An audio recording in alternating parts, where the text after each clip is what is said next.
For me, when I think about building to improve lives, I really believe that the work that we do improves our employees' lives, every subcontractor and vendor that walks on our job site, the clients who we're building a building for, could be adding a window to someone's office, or just the greater community. I feel like it's that powerful.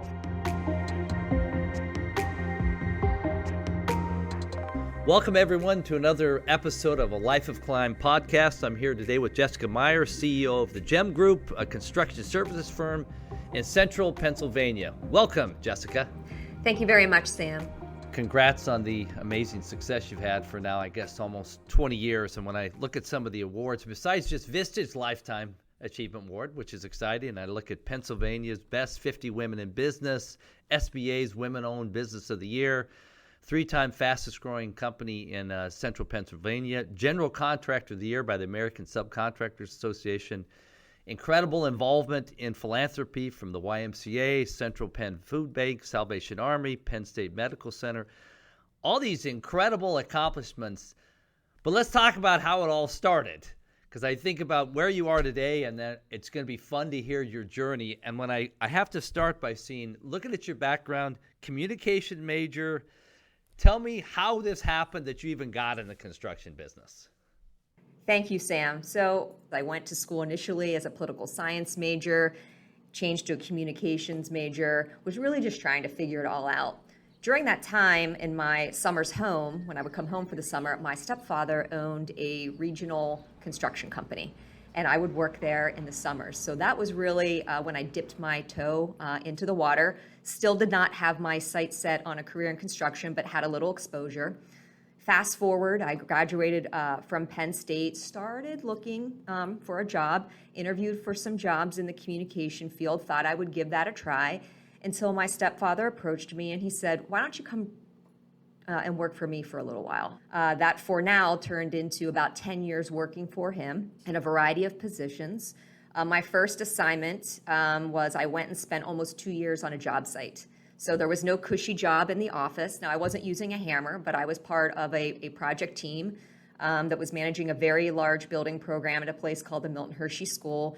And that's when I got to see firsthand the construction process, and when I really started to get interested in having a career in that business. So, how soon into it were you excited about it, thinking this is what I'm going to do? So you start off on this project here, but how far were you into this career when you went, I think this is what I want to do? I worked for 8 years doing business development across a variety of sectors.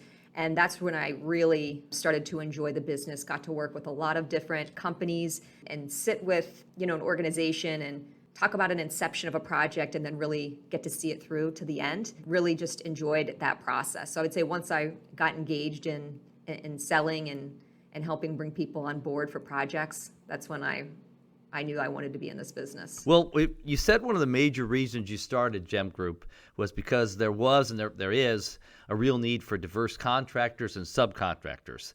So take us back to your thinking then in starting the company and how you plan to address that need. Yes, so at that point in time, I was still working for my stepfather, a large regional contractor. They were doing a lot of projects in the city of Harrisburg, Pennsylvania, and on those projects, there were a lot of requirements for diverse subcontractors, sometimes 20%, sometimes more. And what I learned during that time is there really were a lack of diverse subcontractors in our community. And I saw an opportunity to form a business, a diverse business, woman-led business, to address that need. And that need, still remains today. I'm able to play my part and also try to, on the projects that we undertake as a general contractor and construction manager, make sure that we have as much diverse subcontractor participation as we can. I think it's really important. Are there any big lessons along the way you've learned? Because there had to be some obstacles you had to overcome on this journey.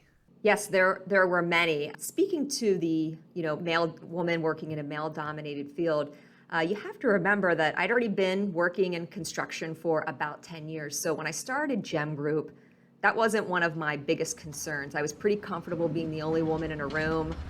walking onto a job site or being the only woman at a pre-bid. But what I was concerned about was the fact that I was starting a business when I was 30 years old and had never run a business before. Wow. I did not have a technical background. So lesson learned for me was making sure that I was putting the right team around me. That was the right consultants, having the right attorney, CPA that could talk financial language to somebody that didn't have a strong financial background. I mean, all of those things needed to be assembled so that I was, prepared to launch the business. So those were the things that I was really thinking about, much more so than, the male-dominated thing. I also say that I grew up with two parents that told me that I could do anything. I remember my mom was coaching my soccer team when I was probably in second or third grade, but I was the only girl on the team that year. I grew up in a rural community in Somerset County, and girls didn't really play soccer. And I remember the one day my mom, sent me off in the field, and she just said, "You go out there, you're just as good as those boys."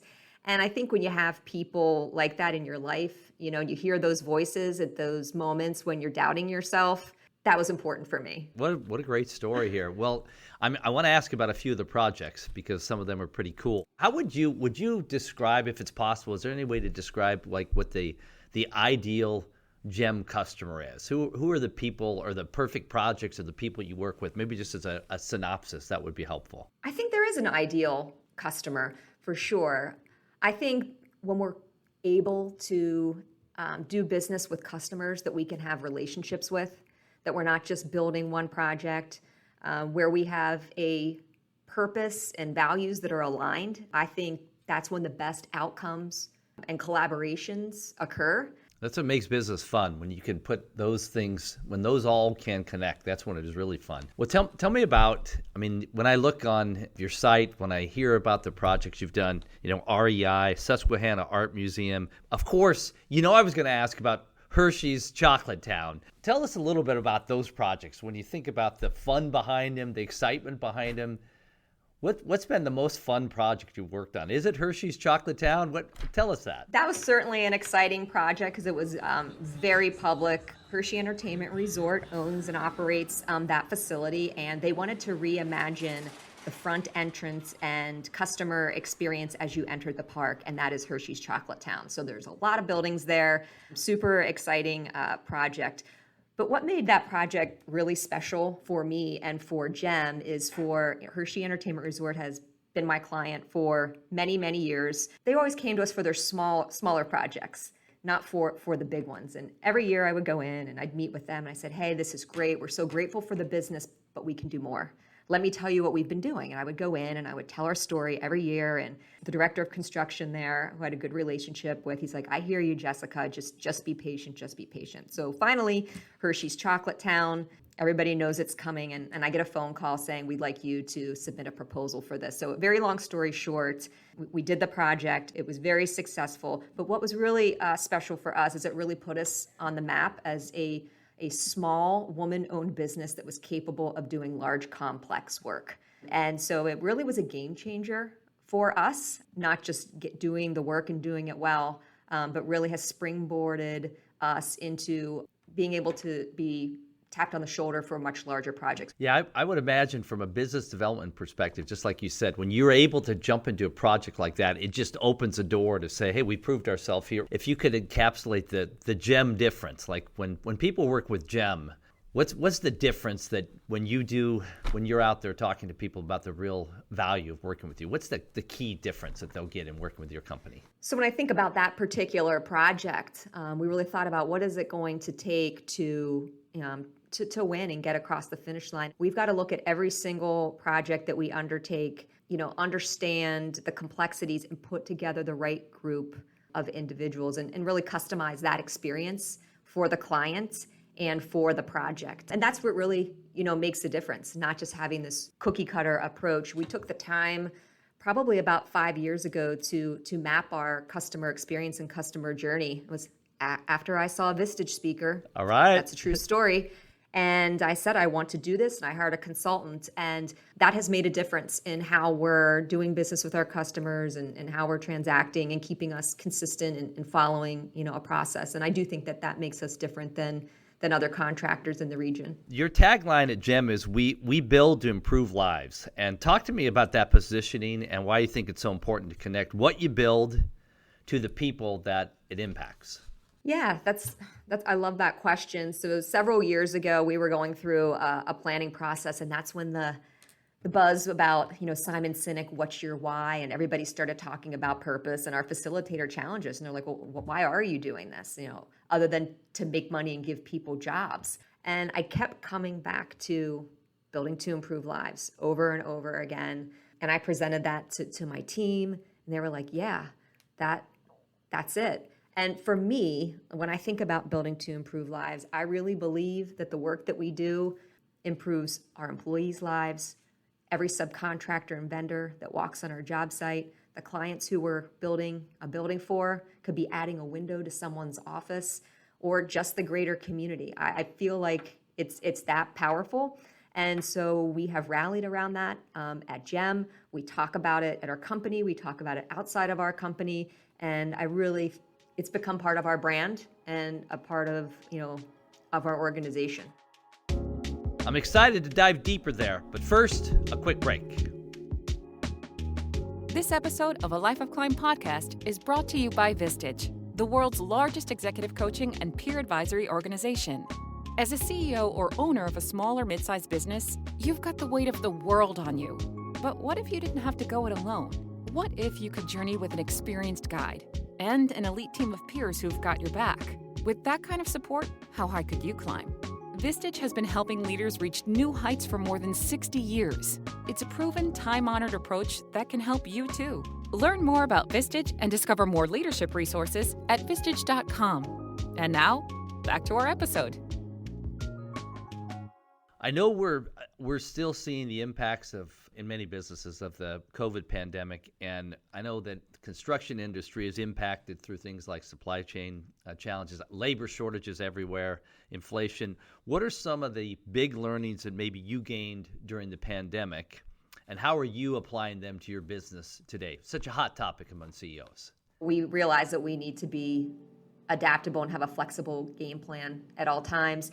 You talked about supply chain and prices changing really daily in some cases. Maybe not that volatile right this second, but there was a period of time where our subcontractors wouldn't hold a price for more than 24 hours. Wow. And so one of the things, that's disruptive to our clients. It's disruptive to our ability to, manage budgets. And so our approach with our clients is just to be 100% transparent at all times about what's happening and what we're doing. It's really the only way to manage the situation. And quite frankly, it's worked really well. Bringing our clients in under the tent, letting them know where things are at all times. Got to be ready for anything.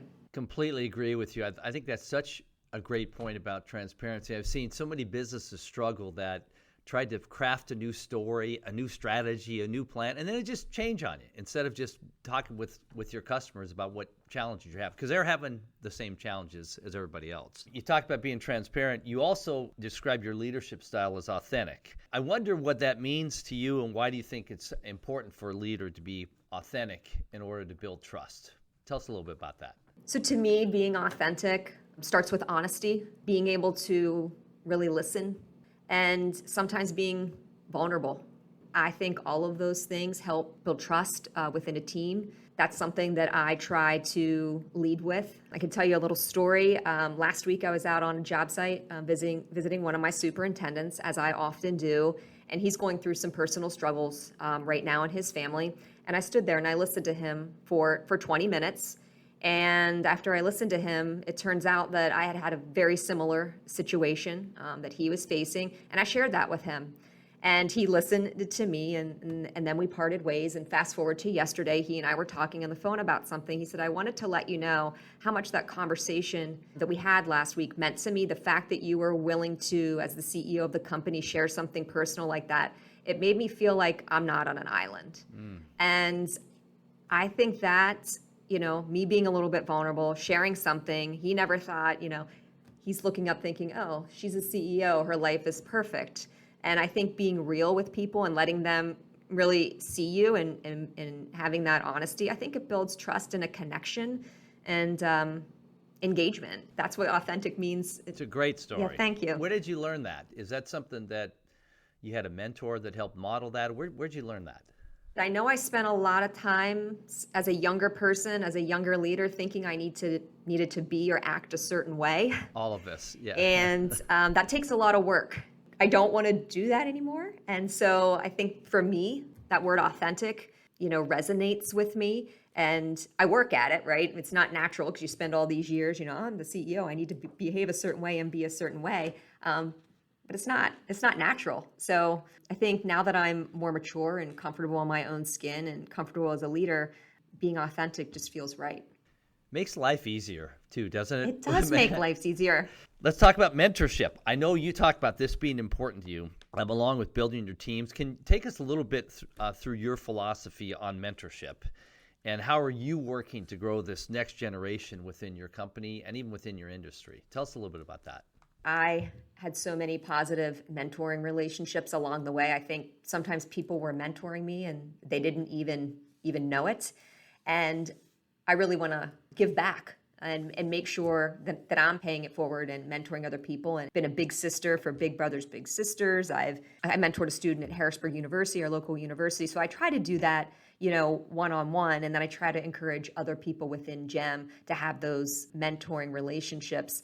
But related to, mentoring and encouraging the next generation of construction leaders, that's something that I'm really focused on, and our team at JEM. You mentioned earlier about labor shortages. One of the reasons there are labor shortages is we have an aging skilled labor pool right now, and we don't have enough young people going into the trades. We've been, excuse the term, brainwashed for years that you need to go to college to be successful. And it's just not true. I agree. It's just not true. So we are talking to kids early as 4 years old, about construction. And those conversations are pretty simplistic for the 4-year-olds, but up into the high schoolers. This year we had a co-op student working with us from the local technical school carpentry program. He was with us in the fall and the spring. He was excellent, and we just hired him full time. But I really think for our industry, we need to be out there as construction leaders talking to students when they're young about how great it is. And that's something that we're really invested in personally at JEM is developing that next generation. And it takes time. Our first job is to serve our clients and build buildings, but we're not going to be able to build buildings if we don't grow our workforce. That seems like a terrific cause. I just love the statement you made there that to go into skilled trade is an incredible career. People can have incredible lives doing that, and we definitely don't educate people enough on that. It's exciting to hear somebody really thinking about that, because I just think that somehow, like you say, that everybody gets programmed that you got to go on this path. Any secrets you have right now on hiring and retaining great people? This, we talked about supply chain. This is also on the minds of CEOs, like hiring great people and keeping great people. Any things you're learning at JEM that other listeners might be able to learn from you? Talk to your people all of the time. Stay connected. Make sure that they know that they matter, that they have a career path, that they are an important part of your organization. That is really, to me, it's very basic and fundamental, but in the course of a busy work environment, I don't think it happens enough, and we're all vulnerable right now. And if you're talking to your employees and you're listening to your employees, you can hopefully get ahead of that. All the other basics, of course, compensation, but beyond that, making sure you have that great culture of listening and making your people feel important and engaged, and being transparent and honest and authentic, like those things to me matter just as much as the compensation. What do you see as the next big challenge for JEM on the horizon here as you figure out your next path? I think you've set like a goal to get to 100 million. What's the next big challenge to get you there?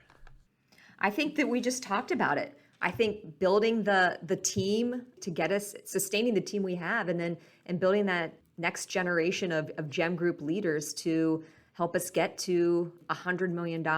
We work in a great region and area in Pennsylvania, and we're very thankful that work is plentiful, and we're working really hard to build that team, and we have lots of There's a lot of focus here on career development and training, and that will be pivotal for us to springboard and hit that 100 million in revenue with 100 team members, improving 100 million lives. That's what we're striving for over the next 10 years. Makes a fun place to work when that's part of the story, when people really see that kind of impact. I love that. Is there any other advice you could give other leaders? We talked about mentorship. I would just say you're never too old for a mentor. As a leader, I always look for ways to get better professionally and personally. And I think mentorship, whether that takes the form of a Vistage peer group, which is really my primary source of mentorship, or a trusted colleague, or even an advisory group, I think that if we want to continue to be the best leaders that we can be, having somebody that you can talk to and support you and help you grow, I just think you're never too old for a mentor. Well, thank you, Jessica, for spending time with us today. What a great success story, and really appreciate the insights that you shared. Best of luck in the future. Thank you so much, Sam. It was great being here.